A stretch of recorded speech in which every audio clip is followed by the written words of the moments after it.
Do we have any, do we need to take roll? No, we don't. Any public comment on non-agenda items?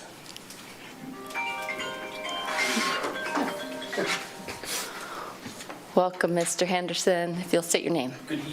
Good evening, everybody. I just wanted to ask if the council is considering, or city staff are considering, an expansion of the current availability of City Hall beyond 8 to 2 Monday through Friday, if that's up for consideration, especially with the allocation and consideration of $2 million in upcoming monies to remodel this facility.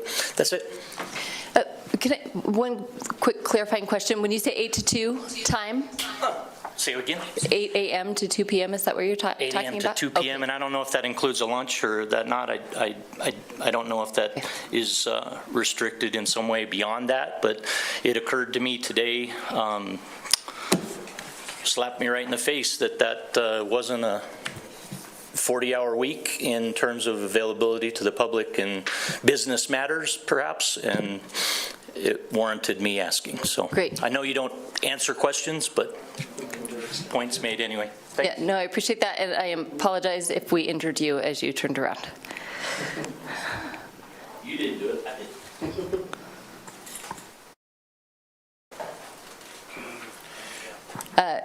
City Manager, would you like to address the Honorable Mayor, City Council? I will do that. Our current hours are 8 to 3 Monday through Thursday, and then 8 to 2 on Fridays. I do understand the concern about it being short 40 hours of work, but the people that work there are doing work beyond that on the off hours. It's to give staff time to deal with the phone calls, the emails, the paperwork, and all the stuff that comes with those departments. It's not about being close to our community. It's about allowing staff the time to get their work done within their 40-hour work week. Great, thank you. All right, other public comments on non-agenda items? None online, Nancy, City Clerk? Great, thank you. All right, so we will move on to our work session. Our first work session is the 2025 Audit Wrap-Up Report to the City Council and Staff's Fiscal Year in Review. Is that you, Director Wade? Welcome. Thank you, Vice Mayor Richardson. I am going to turn this presentation right over to our audit partner, Micah Klinger. Welcome, Mr. Klinger. Thank you so much, and thank you, Ms. Wade, for the introduction. It feels like I was just here back in October, and I don't know where the last 3 or 4 months went. Oh, you're going to let me drive here a little bit, too. That's perfect. Well, thank you, Madam Vice Mayor, members of the council, for having me back here several months later. When we were here back in October, we were early on in the audit, and we were going through the process of talking about where we were at in the audit, the areas of focus, and kind of the purpose of this is to bring it full circle and put a nice, pretty bow on it. That's which button? There we are. So this slide just gives just kind of a high-level summary of what we're going to talk on today. We're going to go over the results of the audit, significant audit matters, in addition to discussing briefly internal control over financial reporting. After which I'll give just a brief overview of the single audit, which is part of the financial statement audit for the city. It just relates to compliance over your federal grant awards. And then we'll open it up to any questions that you might have at that point in time. Yes, go ahead. I wonder if the podium could be lifted some for Mr. Klinger. Okay. We're unfortunately as tall as okay, thanks. This may come as a surprise, but this is not the first time this has happened. So. Mike got some books. There we are. We'll put it on some books. Maybe. I know, I'm much in Well, it'll make it a little better. So thank you for your patience there. I just want to draw your attention on this slide to the first paragraph, really, and it just states that our professional standards require us to communicate with you, the City Council, or those charged with governance, matters related to the financial statement audit that are, in our professional judgment, important to your role in overseeing that financial reporting process. As I previously mentioned, we were here in October to discuss these things, and so this is just bringing things full circle to give you just kind of what the results of the audit were and any findings or matters that we felt necessary based on our professional judgment to bring to your attention.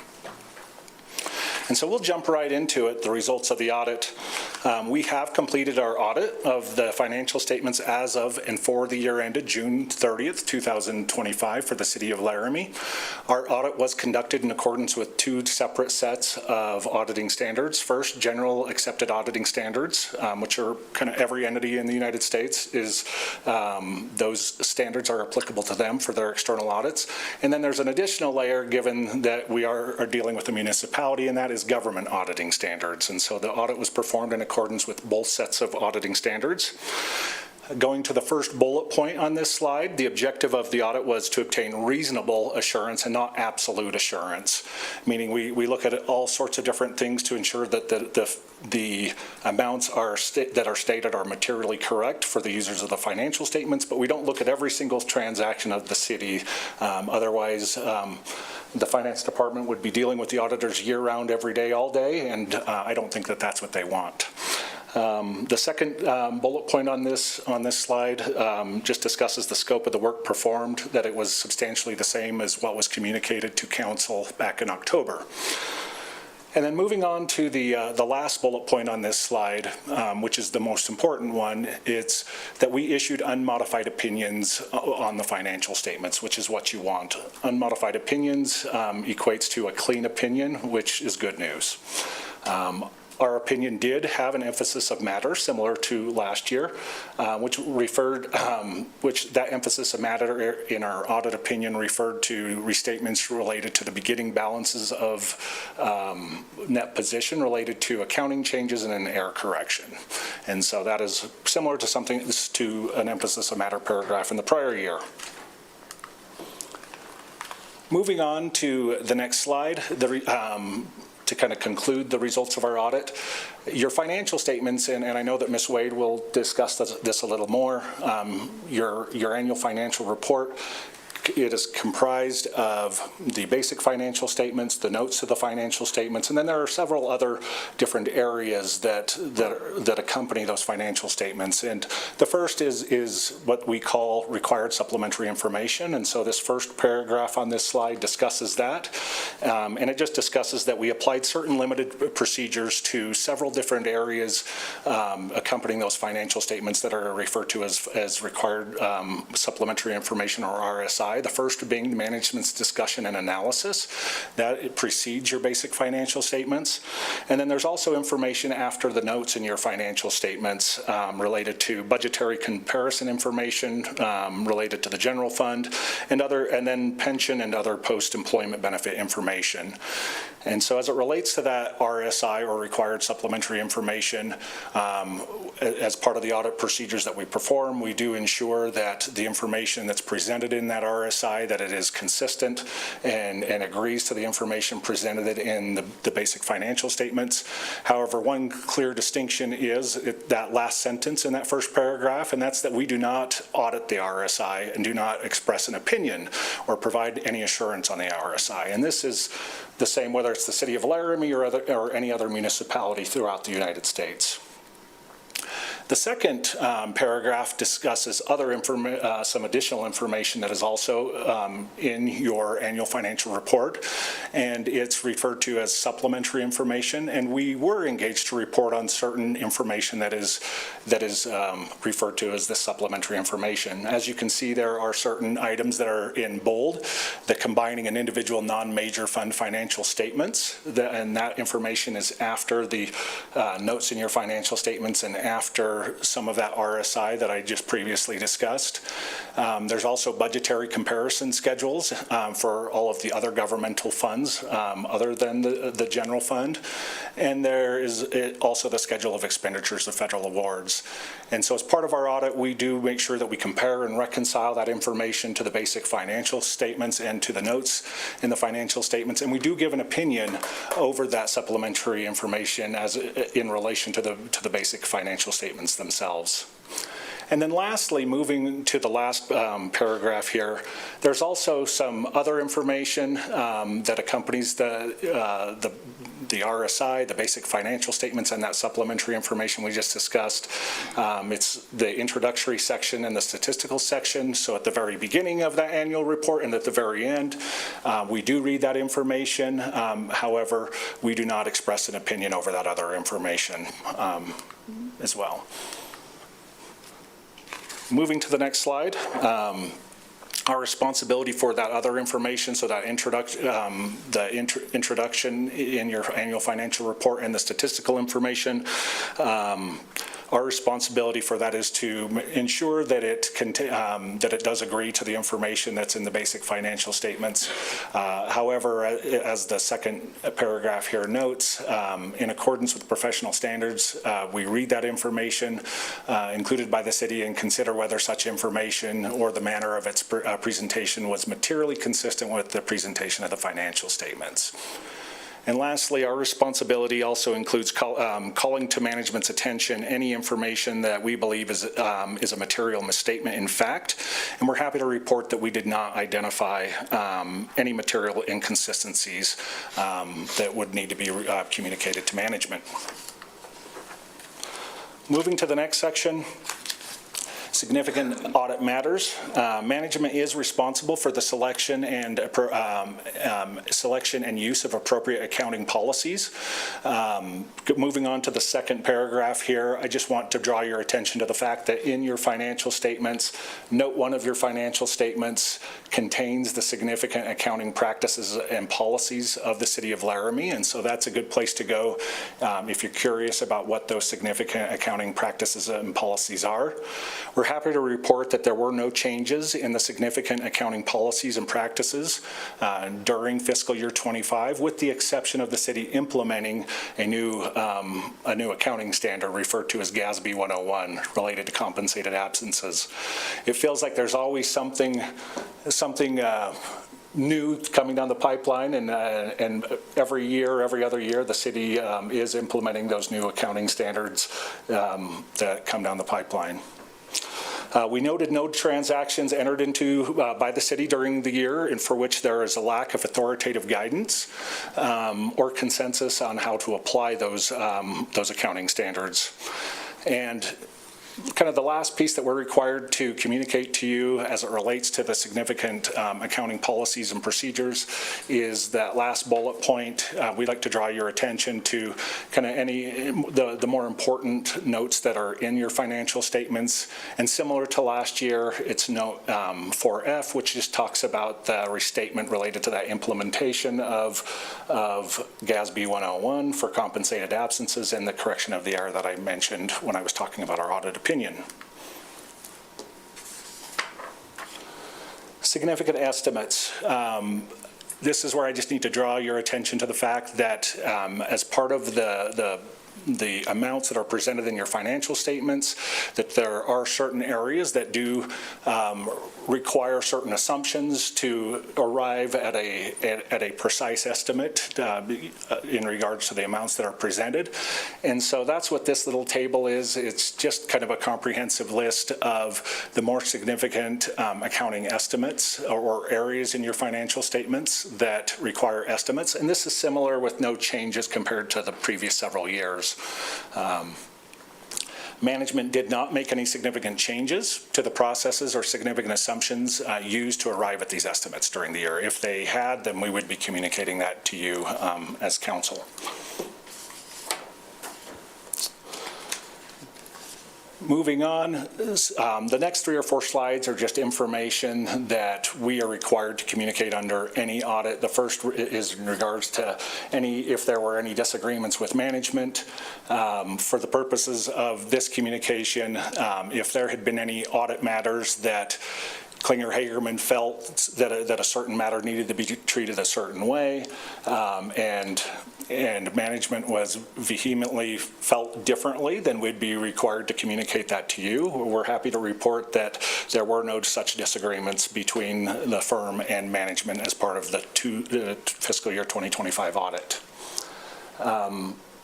The other thing is we're happy to report to you that all of the information that we requested or individuals that we requested to speak with as part of the audit process, that we were given access to all the information and individuals that we chose to speak with or information we chose to look at.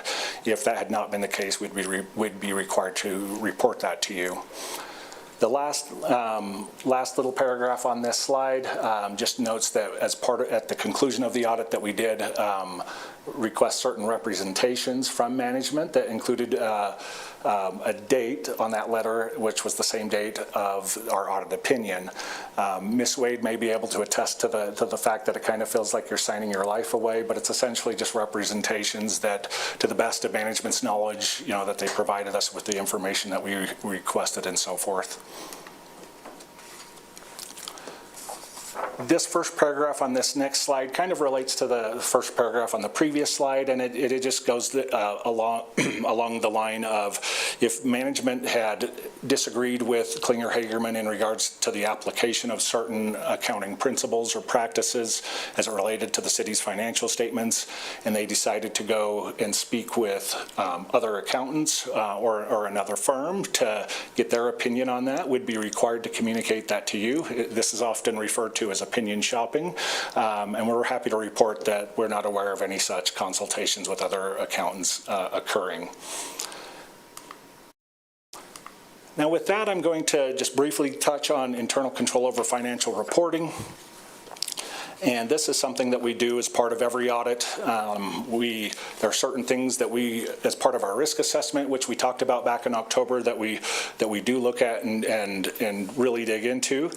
And one of those areas is internal control. We're required under our professional standards to look at the internal controls of the city over the various areas, whether it's disbursements, payroll, receipts of cash, those types of things, as part of our audit process to help us design our audit procedures. And as part of that, we go through and we make inquiries and look at certain underlying support or documentation to ensure that the key controls are properly designed and implemented.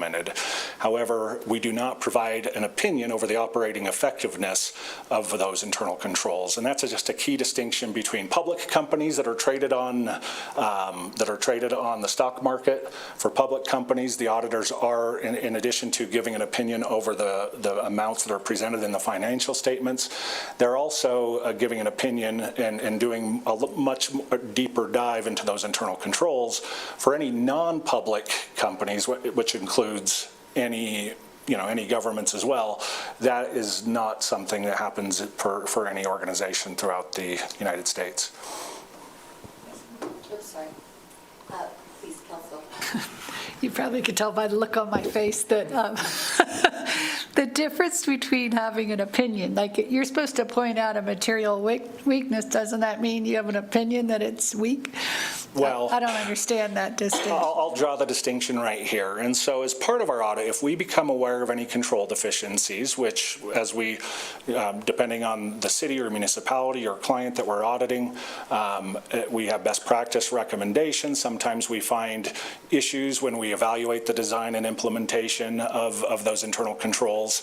If we become aware of that, we are required to communicate certain things to council if they were to exist. And so it's not that we don't do anything with internal controls, it's just that we don't give an opinion saying, hey, these internal controls are operating effectively through, and you can, and we're not providing assurance on that. And so I know it feels like we're splitting hairs a little bit, but that is the case for any organization that's not a public company in the United States. That being said, it is important to note, if you look at the little table here, that there are 3 different types of deficiencies that could exist. And the first and least severe is a control deficiency, and the most severe being a material weakness. And so, for example, if we, as part of evaluating the internal control structure of the city, if we were to become aware of certain design flaws, or hey, we say that we have this control, but based off our procedures, it doesn't seem like it's implemented, and it seems that there were either material misstatements identified or the potential for material misstatements, then we would be issuing a material weakness in internal controls over financial reporting. It's not the same as an opinion giving assurance on that, so I do apologize if that's a little confusing. But with that being said, I'm happy to report that we did not identify any material weaknesses or significant deficiencies in internal control over financial reporting. If we had, we would be discussing that here this evening. The little paragraph at the bottom of the table is important, though. This is where I have to throw out the disclaimer where it says, although we did not identify any material weaknesses or significant deficiencies, it doesn't mean that they don't exist. There could potentially be something out there. We just did not identify anything. Councilor Doherty. And is that because you do random sampling to look for We do the controls, so you would have to look at every single you would have to look at transaction every single thing. to be able to say absolutely, okay. Correct. And so, for example, you may have heard of SOX or Sarbanes-Oxley. That's the distinction between like your public companies where the auditors are going in and looking at just copious amounts of transactions to be able to give that opinion over that. And even in those cases, there's still the possibility that material weaknesses could exist. It's clear as mud. Oh. So now we're going to move on to the single audit. So the single audit just refers to the compliance audit over the federal expenditures or the federal awards that the city received during fiscal year 2025. Similar to the financial statement side of the audit or that previous slide, as part of performing this compliance audit over your federal awards and the major programs is what we refer to. We look at certain programs within those federal expenditures. We do look at the internal controls over compliance for the major programs that we look at, and for the compliance areas that we've determined to be direct and material based off of the Office of Management and Budget at the federal government level, or the OMB's compliance supplement that they issue each year. And we also look at the compliance. So we're looking at the internal controls over compliance, and if we were to identify any material weaknesses in internal control over compliance or significant deficiencies, we would be communicating that to you this evening, and we're happy to report that we did not identify any material weaknesses or significant deficiencies in internal control over compliance. Similarly, if we had identified any compliance issues, we would be discussing those this evening, and we're happy to report that there were no compliance issues noted as part of the single audit. The last, after that big paragraph, the second paragraph, really the most important thing to note is that as part of the single audit, we did issue an unmodified opinion on the schedule of expenditures of federal awards, which I previously made reference to. And we're in relation to the financial statements as a whole, and so we're happy to report that that schedule was materially correct in relation to the financial statements of the city. The next paragraph just gives kind of a high-level overview of what the single audit was kind of comprised of and what it looked like. The city expended approximately $5.3 million in federal expenditures during the year ended June 30th, 2025. Much of that related to awards that came through SLIB related to the completion of the, was it 3rd Street, Ms. Wade? The water tank on 3rd Street. And so the funding that came from the state, they tell us, yes, this amount is deemed to be federal, this amount is deemed not to be federal. And so that was the majority of the funds, as you can see, that made up that $5.3 million, with $3.7 million was related to funds that kind of went towards that project. We tested compliance and internal controls, as I previously mentioned, and we identified no issues. And so with that, that's as exciting as that was. That is kind of a high-level overview of this year's audit. We issued unmodified opinions, which is good news. We know that there was a lot going on at the city during the year, and so we're very happy to be able to get the audit through on time, giving just the different pull on the resources of the city, and your team that you have in place in the finance department did a wonderful job. They were great to work with, and we just appreciate all of the cooperativeness and professionalism from your team. Great. Any questions from everyone? All right. Thank you so much for this, and staff, thanks so much. It sounds like you all were excellent. Oh, anyone online? Oh, Matt. Oh, Matt, perfect. Councilor Lockhart. Hey, guys. Yes, thanks, Vice Mayor. Thank you, Micah. I have complete faith in Director Wade and her staff, and so this comes at no surprise to me that everything is clean as a pin. And so I just wanted to give her and her team a thank you, and then you a thank you for taking the time to go through this for us. Thanks so much. Appreciate it. Any other questions from members of council? Doesn't look like it. Thanks so much. We appreciate it. One last comment. It just kind of feels like being in front of council that you're kind of in a volcano, is what I would say. So, thank you. Volcano. All right, welcome Director Wade. Thank you. Good evening, Vice Mayor and City Council. As many of you know, I typically do a little bit of an add-on to the auditor's presentations. I'm going to do that just a little bit differently this year because it feels like it's time for a change in a lot of things, right? And so we're going to experiment with a little bit different way to do this. I'm going to be sharing my screen here so we can. I'm going to send you a request.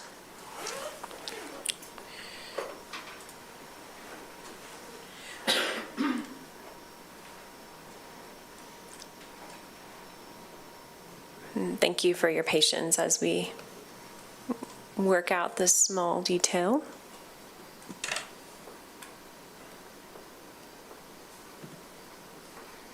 Okay.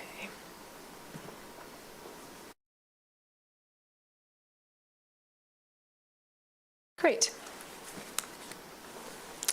So the first thing I would like to do is also acknowledge the work of Micah and his team. This was a year where I actually wasn't sure we were going to get through it. I don't think they were sure we were going to get through it either, and we made it. So like a fist bump from the podium because we all had to work really hard. We were all facing staffing challenges, and of course my team is in the middle of an ERP project, and so that we were able to issue on time this year was certainly not something that I take for granted, and it took an awful lot of effort to get us there, and so just kudos to everyone for that. And this year, really what I would say is I'd call it Adventures in, an ERP project, which is not a new song, but every chapter of that project does bring really specific challenges. And as you know, we just went live with that payroll phase, and Jen Malmberg, bless her soul, has been doing nothing but that for months now. And that project is really technical, lots of law involved, overtime calculations for folks like police and fire that are not really just time and a half the hourly rate. That's not really how that works. It's much more complicated. And so the amount of work required to get that project up to speed and the timing of that was really challenging for the year-end report. And I feel really good, again, about a second year in live with ERP with no audit findings. That is something that is really not that normal. And I'm really proud of us for being able to pull that off again. I'd say in addition to the adventures in ERP and staffing, we definitely had adventures in compensated absences and OPEB, and I'm going to tell you a little bit about that as it relates to our current report. And then I thought what I would do is just show you some pieces of the annual comprehensive financial report, the ACFR, but mostly spend time just taking a cruise through our new community financial report, which, as you know, is prepared from audited financial information. So that's really what I've got on the docket for the presentation this evening. And so you heard Mr. Klinger refer to earlier the restatements to net position for a change in accounting principle and the correction of an error. So the change in accounting principle, this is really normal every time we have a new accounting standard that has to be retroactively applied. And these accounting standards, sometimes they affect one set of financial statements, sometimes they affect all sets of financial statements. This year, the standard affected one set of financial statements, and that it affected those financial statements prepared on the accrual basis of accounting using that economic measurement focus. And so that was good. If you're looking at the financials, that's really where you see those land. The other item we had to contend with this year, and we knew it was coming, we just weren't sure how it was going to shake out, was this change in OPEB. So we had an OPEB plan transition, and let me break that down for you. OPEB stands for Other Post-Employment Benefits. And we have what is called an implicit rate subsidy because retirees are able to purchase health insurance through our health plan at a rate that is the same as active employees on the plan. Now, we know that the older we get, typically, unless you're like my mom and my grandmother, the less you use, the more you use medical services. And so if retirees were to be charged a premium as a group of employees, you would expect for that premium to have a higher value than active employees who are typically a little younger and as a whole maybe use a little less medical resources. And all of that is based on these actuarial estimates, and it gets real complicated real fast is the truth of it. And so we actually changed from having our own health insurance plan in August of 2023, one of the best financial decisions we've made in the past several years, really limited our liability, and we hopped on to the state's employer group insurance plan. So the same plan that UW has for those of you who are employed at UW. With that plan transition, we had I'll just call it like a sandwich year, whatever we want to say in between, for fiscal year 2024, where we actually had no OPEB plan valuation for the new plan, but we were on the new plan and had been for most of the fiscal year because the state issues its actuarial valuation a full fiscal year behind. So their actuarial valuation for our June 2025 report is actually in June of 2024. So last year, we had to make a kind of a punt. We had to decide what to do. We called the GASB, the Governmental Accounting Standards Board, and they said, well, based on what you know at this time, you should probably get a valuation on your former plan, keep an amount on your books. We kind of knew, like I knew deep down, we were probably in between, and we probably had what was essentially a $0 or close to it liability, something that was materially not measurable. So we come around this year, we have the new information for the new plan, and we have to decide whether this change in accounting for OPEB is a correction of an error or a change in estimate. And it matters, and here's why it matters. Because a change in estimate, you correct that in the current period, which means there's no restatement. And so there would have been a rather large adjustment that we would have made in our books for the current year that would have kind of been buried in all the statements. Or if it was a correction of an error, or a change in accounting principle for that matter, you actually do a restatement. And so the auditors and I we navigated this because we had a little bit of a difference in opinion and we had to figure out how to treat that. And in the end, I decided that a correction of an error, really restating that value to 0, which is what would make the most sense to a member of the public if they were to look at our financials and look at the publicly available EGI reports. That made the most sense to me. But we were definitely in territory that I'd rather not be in again, to be honest. It was very technical, and I think at one point, the other audit partner, Abby Hagerman, who I think you have met before, we pretty much said to each other, this is why no one is accountants. This is why no one signs up to do this work anymore, because of what we're doing right now. And there's some truth to that. And so as you're thinking, if you're reading the aquifer, as you get to that section where you talk about correction of an error, I want you to know why I chose that as the path. And the reason I chose that as the path is I felt it better to restate, show the beginning balance is 0, and have that tie out to a publicly available report than to write to the current period and have that be buried. That just didn't feel as transparent to me. In an era where I feel like transparency is really at the forefront, that also was on my mind when making that decision. So haven't had to do that before. Hope we don't have to do it again, but that was the adventure in OPEB. Now let's dive into the aquifer just a little bit more. So I've got the aquifer on the screen in front of you so you can see it. We have a little bit of an upgrade this year in the sense that we've embedded bookmarks in the aquifer. I don't know why we've never taken the time to do that before, but it will help you navigate this rather long document. And the advice I always give to people is this: if you read one section, I would just ask that you read the management's discussion and analysis. Remember that our annual comprehensive report, it has to be objective, fair, and kind of neutral in tone. There are definitely things that we are prohibited from saying or talking about. We cannot forecast the future. I cannot give you my opinion. I have to give you facts when I'm writing in this way.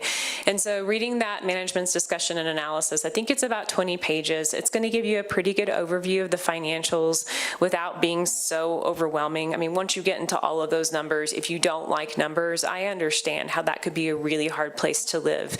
But that management's discussion and analysis, especially if you throw it into AI and let it do a summary, it probably will tell you some things that are pretty important to know about the city's financial condition and some of the major events that have changed over time. I'm not going to go into our material events for the fiscal year because honestly, you all have heard about them before. We talk about them during budget season, and that's not really what our work session is about tonight. So I just wanted to highlight for the aquifer for you, do not be afraid of it. Do use the bookmarks and do read the management's discussion and analysis just so you get a sense of where things landed. Remember, and this is the cautionary tale I would give you, governments do prepare very different sets of financial statements from the private sector. There's a really good reason for that. And remember that our financial statements are not all measured using the same basis of accounting. And so when you get into the statements for the governmental funds, and I'll just go to one of them now, so you can see that on the screen. This one, the statement of revenues, expenditures, and changes in fund balances. This is going to be the most, these are the closest numbers to what you see during budget, and for members of the public who may be watching, the closest numbers that you could relate to in terms of your household budget. Once you get to those government-wide statements and those proprietary fund statements in the aquifer, those are prepared using economic measurements. That's where you see the OPEB, the pensions, all of those things, and I think that's the space where it starts to get more confusing for people, and I just want to make sure that I point that out like I normally do. Councilor Doherty. I want to point out, in case anybody was trying to link from the agenda to this, that the agenda has the community finance report as opposed to the, it does? It does. The third one down is the aquifer. Aquifer, yeah, ACF, okay, thank you. Went too far. Thank you for that comment. So if there aren't any other questions on the aquifer or anywhere, if you'd like me to dive into more, I'm happy to do so. But that honestly felt like enough for this evening, especially because I needed to talk about that OPEB thing, and I know that is not everyone's favorite. More on the aquifer, or should we move to the community financial report? All right, cool. I knew that is what you would all say. So remember that the community financial report is prepared using audited information. It's not audited. So I want to be really clear about that. But because we actually submit this document to review with the Government Finance Officers Association, we are bound to use the same set of audited data to prepare it that is used to prepare our financial report. And so that does give it credibility if that's an issue for people. So you'll notice that the community financial report also has, well, should have a set of bookmarks, but it's not coming up now, so I won't use that. And this report, remember, last year was our first year actually issuing it. I'm really happy to report that that first year report did win the Popular Annual Financial Reporting Award through the GFOA with actually marks that were higher than I would have thought they would have been. And so that was really encouraging. And we did submit this current year report for that. And so the whole idea, right, is that we probably have never lived in a society where people have taken the time to read the ACFR. It's a hard document, but that information is really important to get out into the community. And that's really what the Community Financial Report is all about, is about trying to take snapshots of information and present it in a way that really works for the citizens that you serve. And so I'm just going to give you an overview of this document at the highest level, starting at page 3. So you'll see it has an introduction, just like you would be used to in something like one of our budget books. You all are there, your pictures are there. We tell people how they can attend council meetings because we think that's really important. We give a summary of the council goals because we hope that most users of financial statements really realize that those numbers that they see on the paper, they're all about enacting your goals and management's goals. And that's how it comes together, is through the deployment of those resources.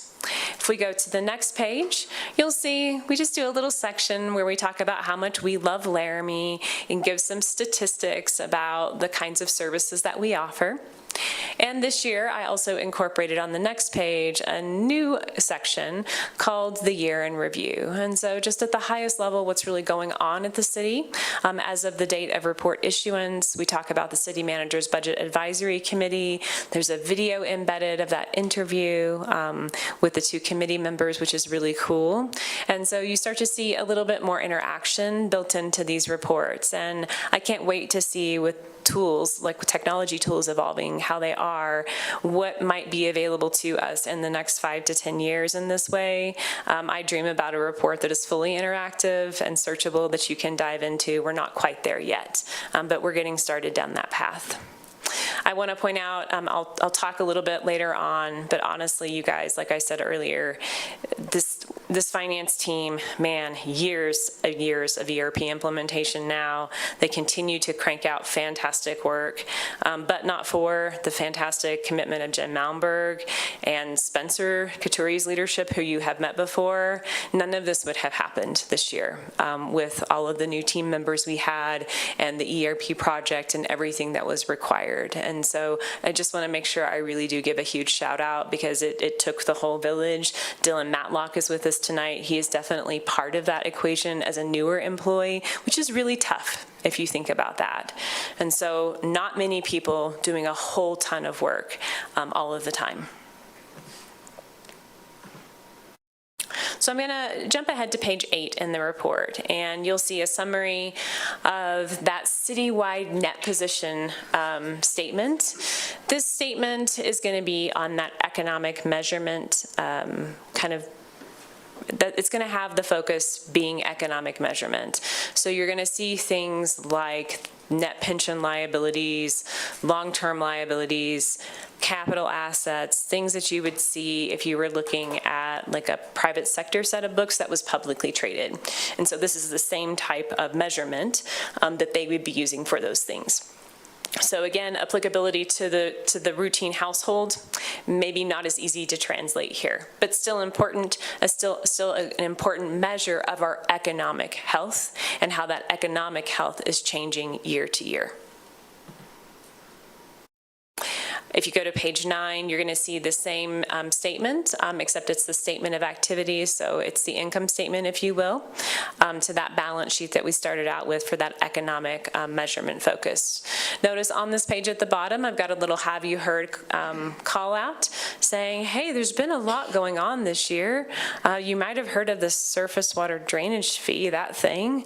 If you're curious to find out more about what's going on, here are some ways you can get involved. Trying to really engage with things that maybe matter to people and pull them out and try to get them constructively involved with the city and doing good work to help solve these problems. I I do like on page 10, there's a pretty cool chart, and this would be all expenses for the entire city. So if someone were to ask you a question like, where did the money go, and they wanted to see that information for the entire city, page 9 of this report would be a really good place to direct them. The only limitation of this graph is that it's not really the budgetary basis, it's that economic measurement, but it's still a very good approximation of about how we would spend our money on an annual basis. Yes. Can you explain what you mean by not an economic measurement, but a budgetary basis? Yeah, thank you, Vice Mayor, for that question. So this graph would have things like depreciation expense to amortize the value of a capital asset, whereas the budget would just have an outflow for the cost of that capital asset. Yeah, that was a great question. Did my response make sense to everyone, or would you like me to give another example? Okay, because I feel like that's a hard thing. Let me pop around here. Page 11 shows those governmental fund highlights in terms of the statement of revenue, expenditures, and changes in fund balances. And then there's a lot of good information in this report about the general fund, moving on to pages 12 and 13, where I talk about those really material revenue sources. I talk about those major tax elections that we have this next year, the 6th cent, the 5th cent, that are very material to our ability to do business as a city. And I talk about some of those impacts in an objective way, just so that people can understand the percentage of revenue, like the 5th cent is in the general fund, for example, and what we typically pay for with those 6th cent taxes. And so there's a little bit of that looking ahead, and the reason for that, you'll also see some nods to property tax reductions as well, is because we are obligated to provide that objective look forward. And when we know of things that are material that could affect your financial statements for the future years, we need to get those on paper so people are educated.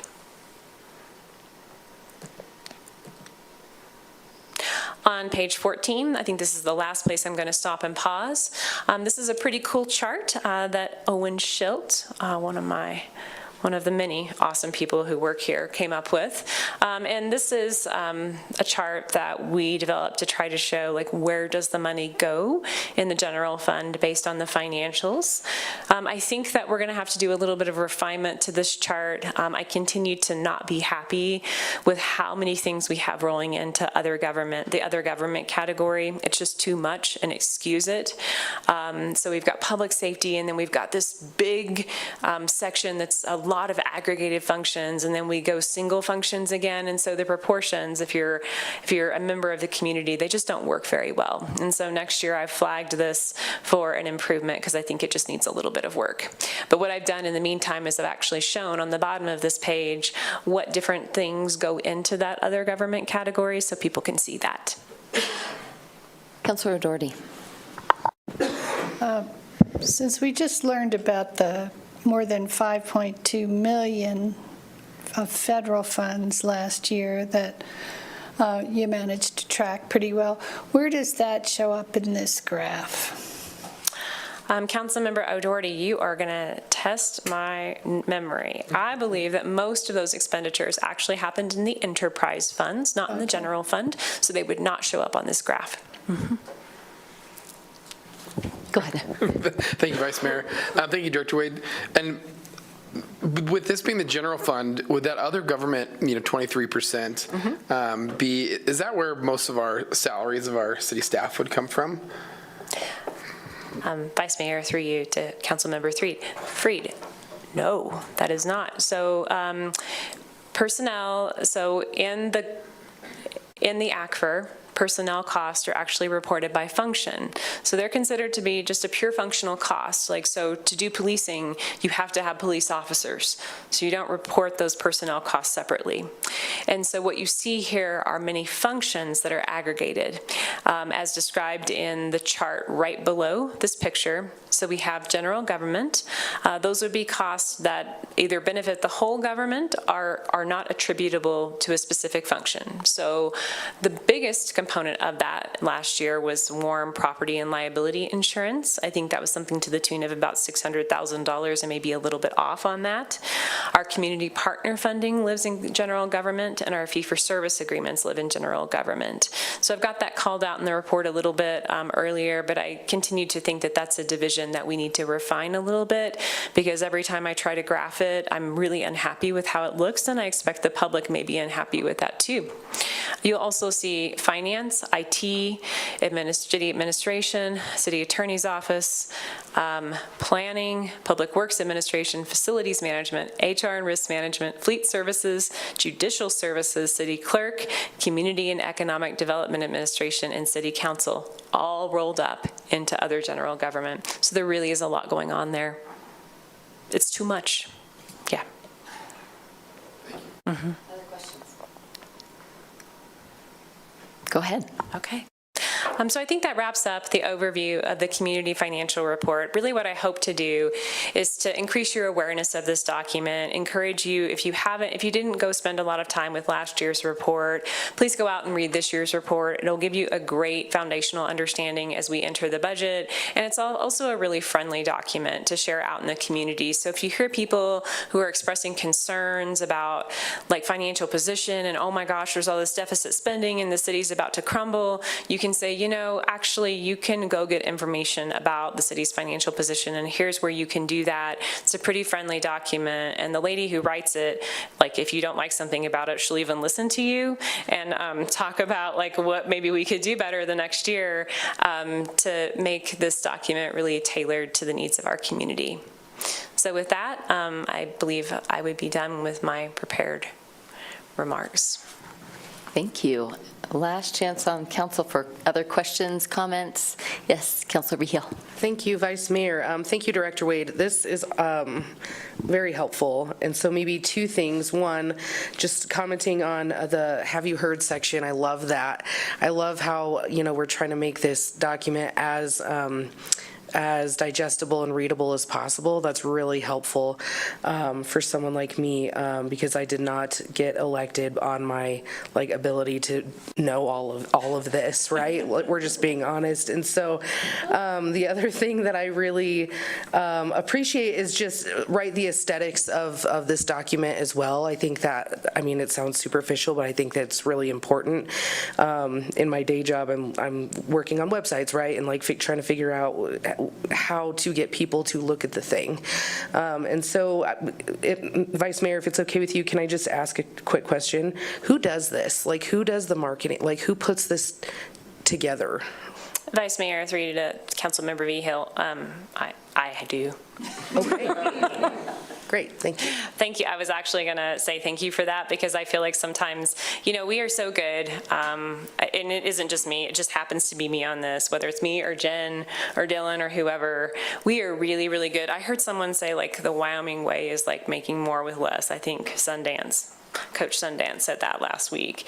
And I feel like that is in some ways the Wyoming way, and we don't want that to be toxic, but we want it to be in a way that encourages creativity. And I think that is what you see here, Council Member. Yeah. Oh, go ahead, Councilor Bowling. Thank you, Vice Mayor. Thank you, Director Wade. I'll just join my colleagues in thanking you and your staff for such great and comprehensive and digestible information. I'm just noting that I know that I do, and I know some other councilors do, link to this in our email signatures, and so I am going to right now update that link. All right, anyone else? This is great. Thank you so much. Really appreciate it. Public comment on this item. Nobody online? All right. We will move on to the next work session, which is our civic sense. So you're back up. Oh, yes. Motion? Oh, thank you. for reminding me. Counselor Newman, do you have a motion on this? I do. I have a motion on this to suspend the rules to allow Director Wade to facilitate the council discussion on civic sense work session and to proceed after council discussion with normal rules of procedure. Second. That was such a tie. A motion by Newman, second by, I'm going to have to go with Freed. So close, so close. All right, so we'll turn it over to you. Thank you. Oh, we have to vote, sorry. Discussion.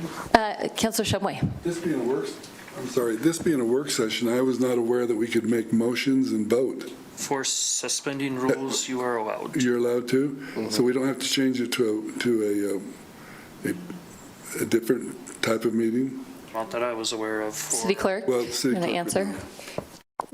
Mayor, Vice Mayor, through you to Councilor Shumway.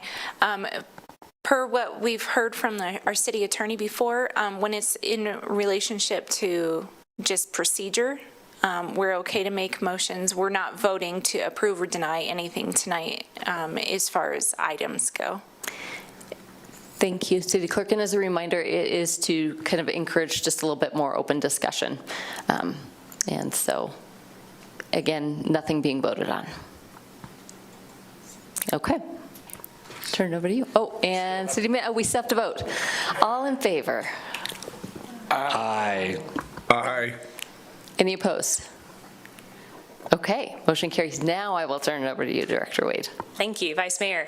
As you'll remember, we spent 2 weeks ago, we had our first Civic Sense at the end of a long evening. And you all did really well in giving me a few topics to work on. And tonight we're really going to be laying that foundation. So you'll recall my commitment to you. No more than 10 minutes of content, then we're going to have 10 minutes of discussion, and we will chart this course together. And so last session, you told me really it would be nice if we could just go back to basics, not only for us, but for the public, to really talk about the city's funds in maybe a more rolled up way. Councilmember Lockhart suggested that we actually prepare resources for the council that do this, and that's actually one thing I'm going to ask for your feedback on this evening when we're done. And so I had a lot of fun just getting this foundation laid. You'll notice that when I am working with you and we're talking about funds, I often use the visual of a piggy bank, and that actually is quite intentional. It's intentional in the sense that the piggy bank is a really bounded entity. Of course, it has symbolism and money and saving and making good financial choices, and I tend to like all of that. But it also, piggy banks mean luck and prosperity, but they're bounded. They're a bounded whole, just like a fund is, and they're for different purposes. And I particularly like this little set of piggies because they're all a little different. Like, you can pick out the Parks and Recreation one for sure, because it's more fun than the rest. And then you have some, like the stars, could be for economic development, and that really is a good way to think about why we separate resources for various ways in government, because they can be for very different sources, for very different purposes. Oh, okay. Okay, good. There was a delay. So we're going to have some fun with, oh, what funds? Oh, the fund. It's so critical to master when we're trying to understand government finance. But there's mixed meaning, and I'll give you an example of that. And I'm guilty of it all the time, and that's why I want to point it out. Here's the way we use this word. We're going to fund a project or initiative. We want to fund more transportation, for example. We want to use city funds, or encumber city funds, or the general fund. And so it's pretty confusing, especially if you're a member of the public who happens to pop into a work session, or a new council member who is tasked with making policy decisions, and we're using this word in all these ways. And so when we start to talk about it in its proper way, the way I think about it, it can actually be a little challenging. So we're going to get proper today in our conversation about these funds. We have 12 of them, no more than 12, no less than 12, and they're all for specific purposes. Each fund has a separate set of resources that has to be used for a stated purpose. And so the little jars are the same kind of example. And so there's different amounts of money held in each fund. And it's not just money as we would all think of it with our household budgets. It's assets, it's like cash, it's investments like we would have, but it's also liabilities like loans and bonds and leases and pension liabilities. It's revenue that fund brings in. It's expenditures that fund makes. And all of those items are bound up and held within the fund themselves. And they really don't cross territory. And when they do cross territory, and we're going to talk about that later, it's a transaction that is actually recorded. So there's none of this like under the table trading of resources that I think members of the public rightly fear about government using funds that are slated for certain purposes for different purposes. So what are our most discussed funds? I almost wrote most popular funds because I think there's some truth in that. And so we all know what these are. They're our general fund. That's where everything goes. That doesn't go somewhere else. Literally, that is the definition.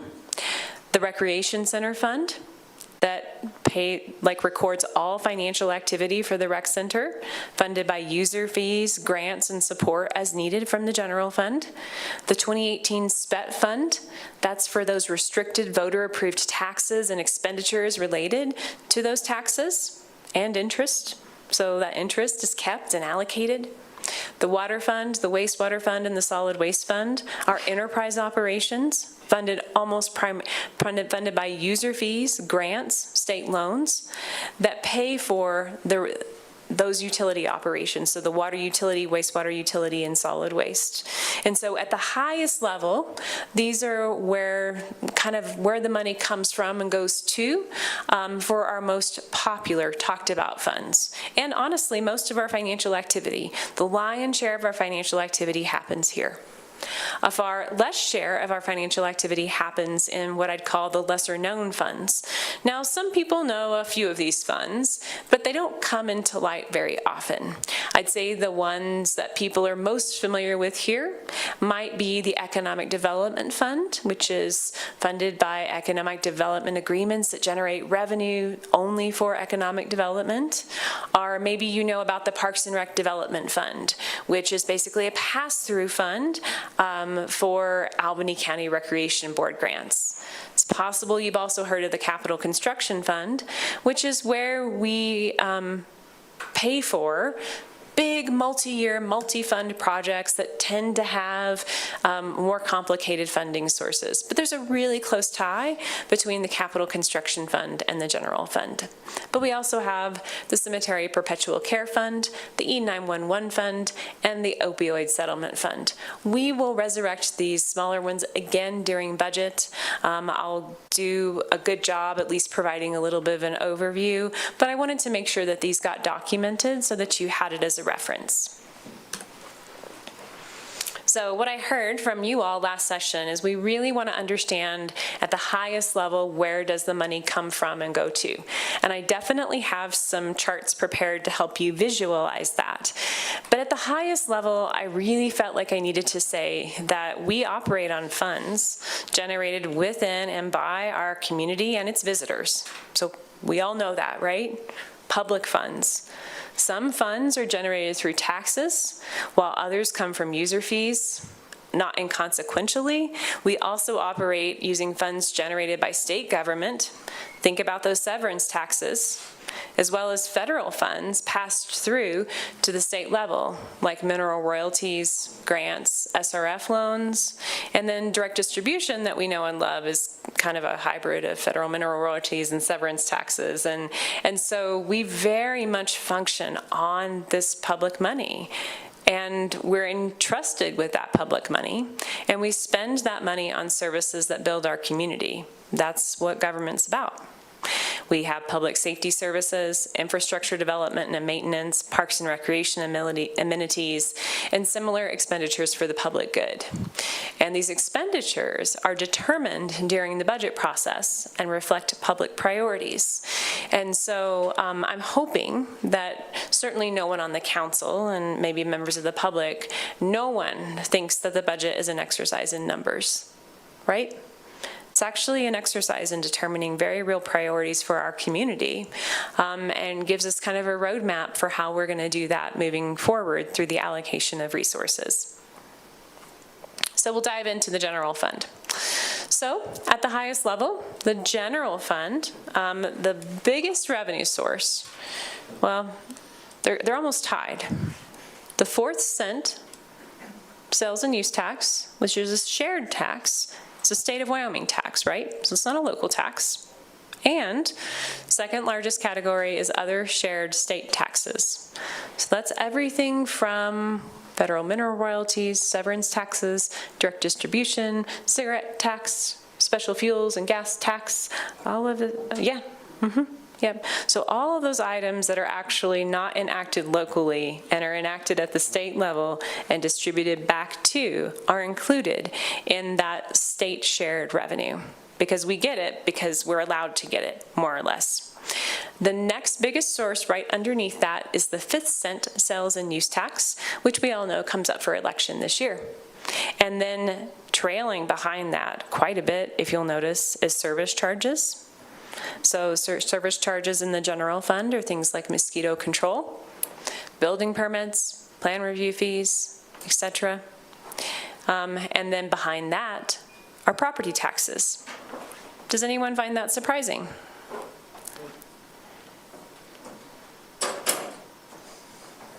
And so I want to point this out, because I think that, the counties certainly, a lion's share, a huge share of their revenue comes from property taxes. Less of their revenue comes from like our 5th cent. And so you have to understand, as you're engaging with the public, that even our friends right next door in the county are going to have very different revenue sources than we do at the city. And the way that we fund our government can be pretty significantly different. And I'm not sure people always realize that. And from an expenditure standpoint, from where the money goes to, the number one place it goes to is police services. The number 2 place it goes to are fire and EMS services. And then trailing quite a bit behind that, we have parks and recreation and public services. And then those general government costs that we talked about earlier. And for this graph, and this graph only, I did those general government costs to only be things like the warm property and liability insurance and the outside agency funding and the fee-for-service agreements to make it a little bit easier. And so at the highest level, that's really what we're spending money on in the general fund. Here's a different view. More of a percentage bar chart, because I think some of you like that. That just shows you another way to look at this. And so if you look at where the red and the yellow are on the bar chart, and I know that's really hard for you, but I had to actually get this chart from a university website, so I couldn't customize it. The first 2 biggest categories here in revenue, they're the shared 4th cent, like we talked about earlier, and those shared state taxes, and police and fire. So lion's share is what you see there. For our other funds, it's more obvious where the money comes from and goes to, correct? So the big question you asked last week, that question really mostly applies to the general fund. It applies across all funds, but it's hardest to answer in the general fund. I think it's a lot simpler to say, okay, we understand that the recreation center activity is only accounted for in the recreation center fund. Similar for water, wastewater, solid waste, and the 2018 SPT fund. And if voters do approve the next spec tax, we absolutely will create a new fund for the 2026 SPT.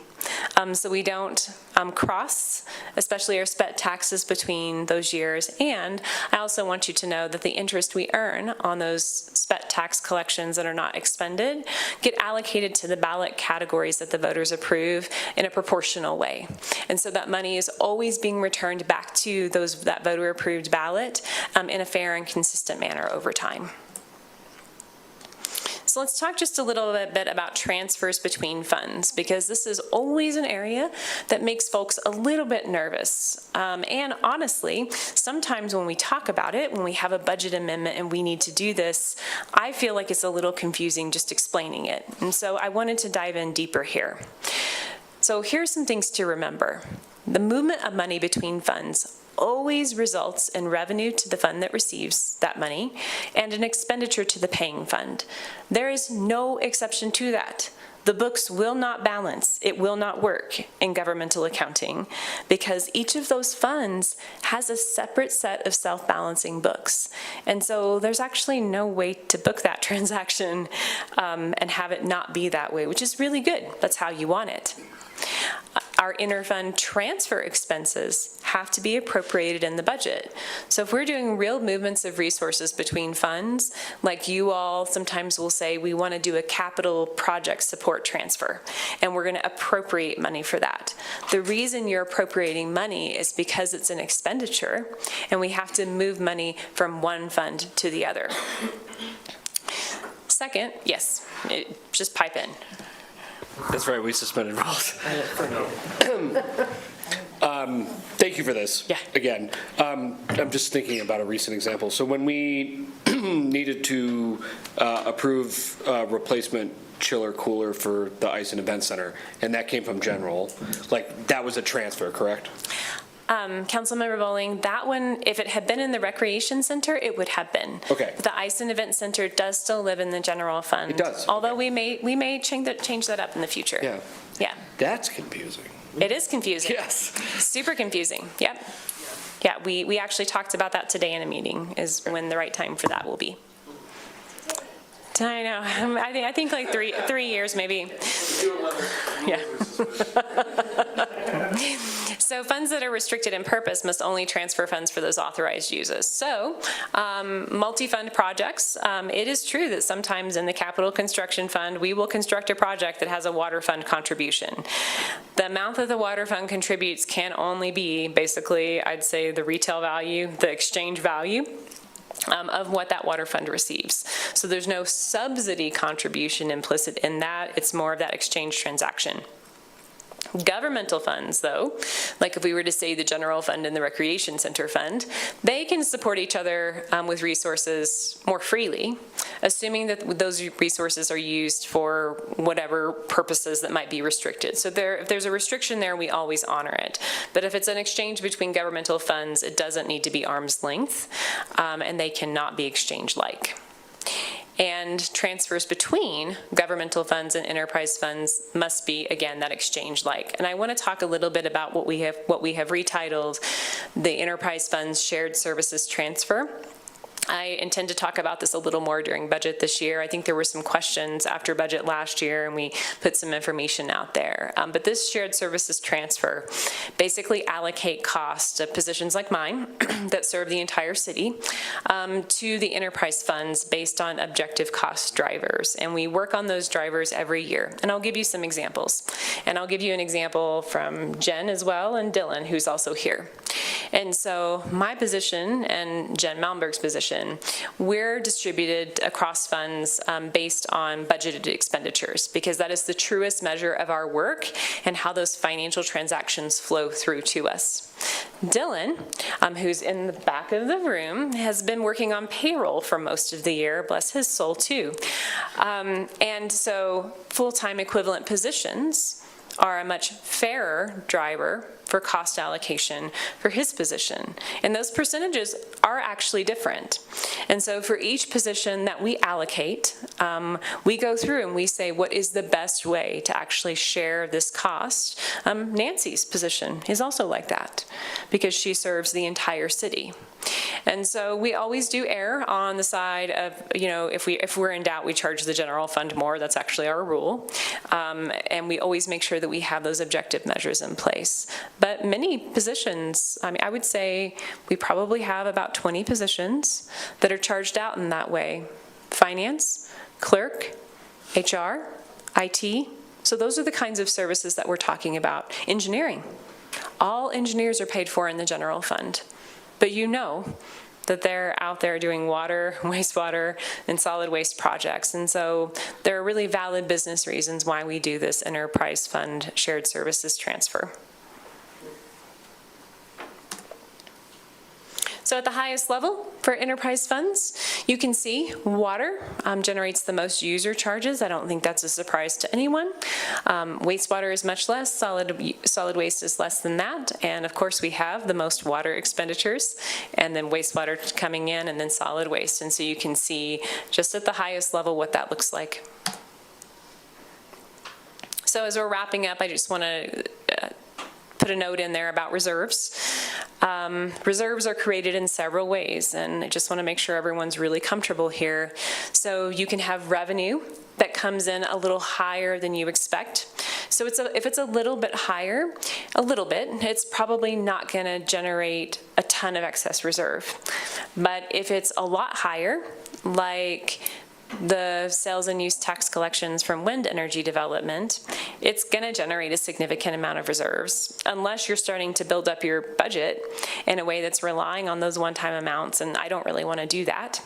And so what's going to happen in those cases is we're going to build up reserves, because we're going to get those collections in, and we're going to appropriate them after the fact based on the council priorities and manager's recommendations. And so you're going to see that build up. Next, you can see reserves start to build up because spending comes in at lower than forecasted amounts. And so we've kept our operating budgets pretty flat here over time. We don't get to encumber the amount we don't spend. That amount just goes back into the general fund. And so those resources are then freed up and available for future spending as well, which is great for kind of the resource limitations that we've experienced in the past. It actually has been a way that we've been able to probably make our capital dollar go further than would have been possible. That's maybe 5 years ago. These days, those collections from wind energy development have given us a new kind of reality for at least a temporary time period. And then finally, capital-intensive operations like our enterprise funds build up reserves in order to minimize rate impacts to our community, more or less. So these operations are managed in accordance with a 10-year plan that considers the capital that's needed to maintain our infrastructure, the operating costs, what those user fees we're projecting with reasonable rate increases, grants, loans, any bonding. So all of that is loaded into the 10-year plan, and the goal is really to stabilize the financial position of those plans over time so that you're not having these erratic rate increases that you're passing along to the community, so that the community can rely on you to make those rate increases small and predictable. Director Wade, when we report reserves, is that just in the active general fund all the time? So if we had $60 million in the general fund, that's, counting those reserves, correct? Correct. Okay. Absolutely. Thanks. Yeah. Good. That's a good question.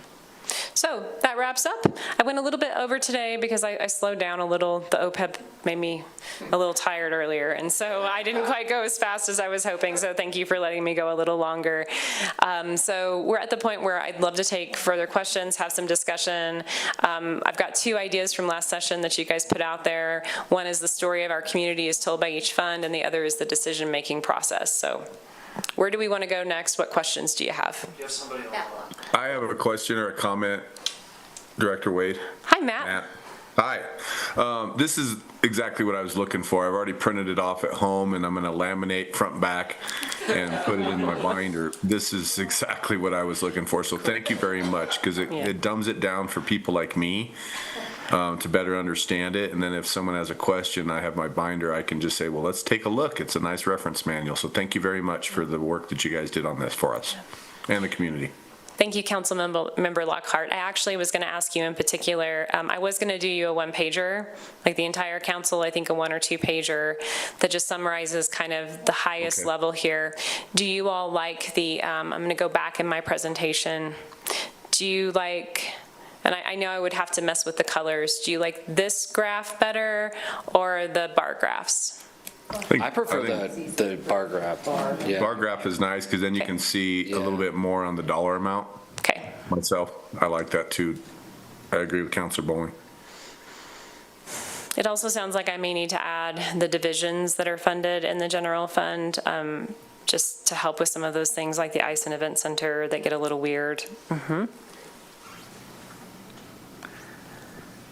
Oh, I can just speak. Yeah, you can just. Okay, on page so disciplined. 6, page 6, it really shows how important that fifth penny is to, I think that's the same page, Yeah, that's right? it. And I thought it was interesting looking at that bar graph on the other chart on the next page. You can see like, oh, this really matches up with police. This could cover all of this. And, but then when you get down to, just to help us tell the story of how important the fifth penny is to the city, I think that's really important. So, I don't know, I just thought that was interesting. I don't have anything important to say. I'll tell you, the colored bar graph, like, when it's laid out like this, though, I don't have a problem seeing it, because it's in order, and I can kind of just, I don't know that if that's red, but it matches, right? It's the, like, maps and stuff, that really, when we talk bar graphs, though, is there any way, like, if we go to, what page am I on, 10? I think I'm on 10. This Yeah, one? that one, yeah. So like the water usage, it's a little bit over 10 million. I can speculate that's probably like 10.2, but somebody's gonna be like, no, that's 10.4, right? Is there any way that we can just put a number like 10 point something? Absolutely. I think that would help. I would help clear up some. Like on the blue bar. Right, yeah. It just says exactly, yeah. Kind of the, and then just because I'm talking, the two ideas to revisit, I like them both. So I would kind of like to do both of those if we could. Yeah, I really like the two ideas. I also, as I'm looking this, and I'm also looking at the community financial report, I'm trying to figure out the sections of this that I feel like would be helpful in that for the community. I don't know exactly what they are, but I think, because I know that this is a newer document, but making sure that that becomes part of next year's community would be wonderful. And then I think as we're talking again about the story of the community, it's like impact stories, I think sometimes are really helpful for people. Like, to show that specificity or that like lived experience that like, this is how my life was impacted by this thing, X resident of Cedar Street or something like that. So I don't know how we go about collecting those either, but. That would make a really compelling budget book. If you had, like, for every department, like an impact story. I'm not sure what the impact story would be for finance. I mean, it would be like one of us being like, Jen made it easier to understand. Well, that makes me think too, and I'm always interested in comparisons. And I know there's some people in the community I talk with that might share that same idea, but when I go back up to, oh man, it might have even been one of the previous presentations, but we spend, on page 6, for our general revenue forecast and expenditure budget, police services, fire, EMS, and then Parks, Rec, and Public Services are top 3 expenditures. And I think that's a pretty cool breakdown, and that makes sense to me. And then general government costs, Public Works, that breakdown seems logical to me when I think of what a community does and what you're supposed to be funding. But, I think sometimes people are asking, why do we spend so much on police? Or if it's like, well, this is what generally in the United States, communities spend the most on public services like fire and EMS. Or if there's things that we're doing that maybe we're shining even brighter in our community than other communities because we support it, that would be a really cool comparison, I think, to share. And sometimes, we're not going to compare up to like Austin, Texas. That might not be a relevant comparison for a lot of reasons. But I think that's just another storytelling factor as we look at stories, because I always like to see that. Why are you laughing at Councilor Bowling? I like a good story, yeah. The general fund is really big, and so I love the idea of the story of our community is told by each fund. But if tonight we had a little more flexibility because we're the only folks on the agenda, and we're going to wrap up earlier. But I absolutely could not get through the general fund in 10 minutes. And so I think if you want to go that path, I would recommend we take maybe a couple departments at a time. Maybe I ask for the director to be present and do just a little bit of collaboration there. And maybe they could come up and briefly speak to just kind of how they deploy those resources in general and the breadth of those services. Do you guys feel like that would be helpful, or do you think that that is taking a step back and giving you something you don't need?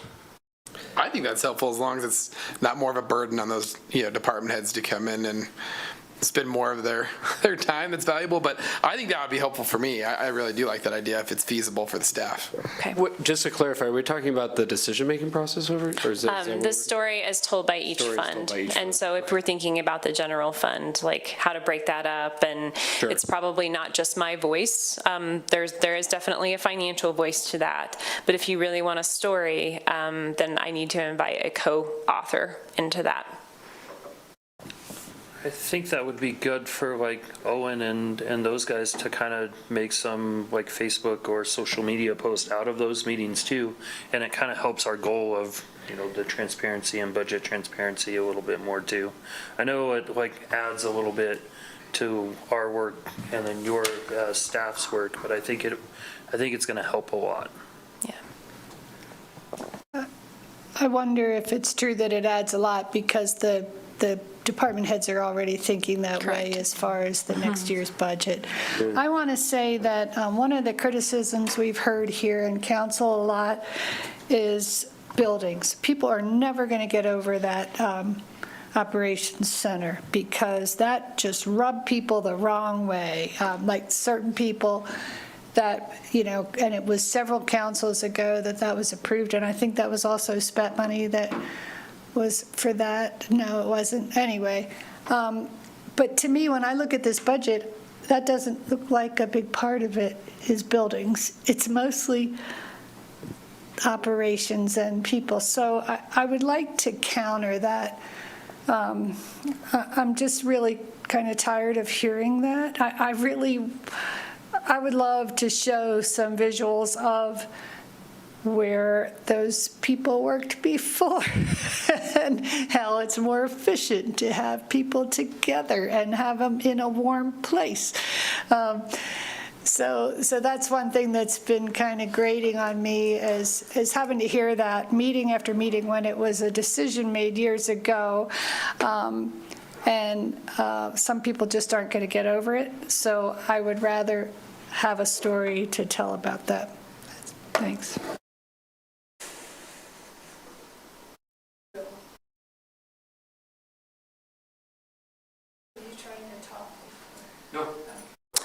So I think if it would be okay with the council, this is what I would propose for our next session working with you guys. I don't want to create, expecting that directors may want to prepare a little bit, just a little bit. I would want to ask them to start coming, maybe not the next one, but the one after that. And so the next short session that we'll do together, which will be shorter, we'll focus on that decision-making process for the budget, which seems really relevant to me. And then as we get closer to budget season, we'll get a little bit more into that, what the story of the city and the community through our funds. And I bet you that many of our directors actually already have some resources prepared and they may not even need to be here. But I'm just going to take a little bit longer time to coordinate that because I need some other folks. How's that sound? Cool. Great. Thank you for your feedback. When we say next session, are we saying 2 weeks from now? Mm-hmm. Okay. Yes, Yep. Every work session. Yep, every work session. So I got to be fast next time. From here on out. Yeah. Until budget work sessions start. So, yeah. Yes. Yeah. It's kind of the warm up. It's an on-ramp. I'll turn it back over to you, Vice Mayor. Great. Thank you, Director Wade. That was wonderful. I think that was exactly what a lot of us were looking for, so sure appreciate it. We talked that out a lot. Any other comments though from folks? Okay, any public comment on this item? All right, we will close that work session then and move on to city council updates. You want to go for it? Yeah, it's really easy, Vice Mayor, thank you. I have no council updates this time, thanks. Actually, I lied. I'm going to take it back. I attended the Wyoming Association of Municipalities Conference. I thought of one. I was checking my notes. I had no boards or commissions. But I did attend WAM with our members of our city staff and Mayor Cumby and the Vice Mayor, and it was just fantastic time to share with other communities across our state about issues that are facing, each one of us, and a lot of similarities in what folks are seeing, and a lot of folks paying attention to the legislative session that's going on. But it was great to visit and talk, and got to stay in Cheyenne for a couple nights. So that's my only update. I have no boards or commissions update. I did go over the hill to testify on, what was that, Senate File 116 with city manager. Unfortunately, they kind of limited the time to 15 minutes and we didn't get to talk. But spending the day over there was pretty fun. That's all I got. Councilor O'Doherty. No updates. Councilor Shumway. No updates. Councilor Rehal. Thank you, Vice Mayor. Just one update. Dr. Erin Olson at the University of Wyoming, she's on our town, she helps chair our Town Gown Association. She's putting together a proposal and working with the mayor and myself on that. And if it gets accepted, then we would present at the IGTA conference in Texas in May. Fun. That's all I got. Councilor Bowling. No updates. All right. Councilor Lockhart. None. Thanks for asking, though. So fast. Okay. I think I just have one. My Pilot Hill meeting got postponed to next week. And DDA met, Downtown Development Authority met with the group who is helping with us with the update to the downtown plan. And they have made some progress. They're going to be hosting some events as we move into March. It sounds like we're going to have 2 business and property owner sessions, and then we are going to have, and one will be in early evening, one will be in morning, and then there will be kind of an open to the public sort of thing. And so more information to come on that, but right now that's slated for March 25th, 26th, and 27th. And they're trying to figure out which location or locations we will be hosting those downtown. And then I think that's actually it for me too, strangely. That's kind of weird. I know. Main Street meets next week too, so. Yeah, it's the end of the month. Everything's happening next month. Okay, all right. Anything else? Oh, we got to look at the agenda for next week. Anything from the consent agenda anybody feels like needs to be moved? Vice Mayor, can I ask a question to the city clerk? I'm just curious on what the secondhand dealer licensing. I don't think I recall seeing that in a consent agenda item in my year. Would you just tell me what a secondhand dealer license is? City clerk.